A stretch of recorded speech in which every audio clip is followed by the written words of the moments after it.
এবং সেটির পূর্বে তারা আরো বসে রয়েছে সংস্কার এবং হাসিনার বিচার দেখার জন্য।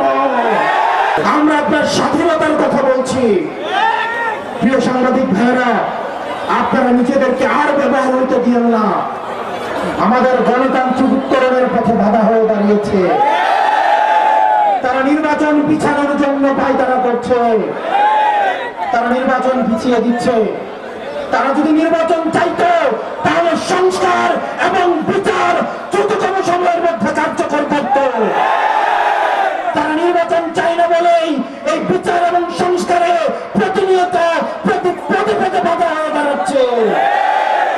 রান্নায় আমার ভালোবাসা Jamuna gas stove. Jamuna gas stove, আধুনিক, নিরাপদ ও দীর্ঘস্থায়ী। প্রিয় ঝিনাইদহবাসী, আমাদের এই গণতান্ত্রিক উত্তরায়ণের পথে আর যেন কোনো ১-১১ ষড়যন্ত্র না হতে পারে, সেটির জন্য আমাদের সজাগ দৃষ্টি রাখতে হবে।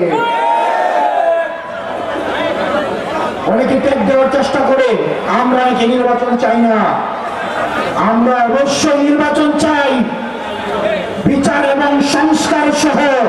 আপনারা শুধু একটা জিনিস চান, যারা বলছে সংস্কার এবং বিচার নির্বাচিত হয়ে আসার পর করবে, তারাও অতীতের অনেক সময় তারা নির্বাচিত হয়েছে,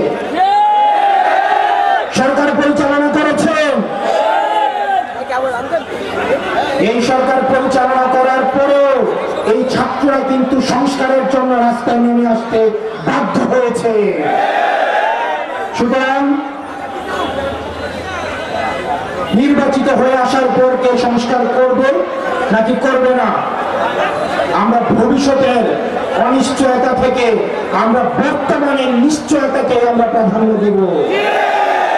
সুতরাং এই অন্তর্বর্তীকালীন সরকারকে বলবো, এই তরুণ প্রজন্মের প্রত্যাশা, এই তরুণ প্রজন্ম অধীর আগ্রহ বসে রয়েছে একটি শান্তিপূর্ণ, একটি অংশগ্রহণমূলক একটি নির্বাচনের জন্য, এবং সেটির পূর্বে তারা আরো বসে রয়েছে সংস্কার এবং হাসিনার বিচার দেখার জন্য।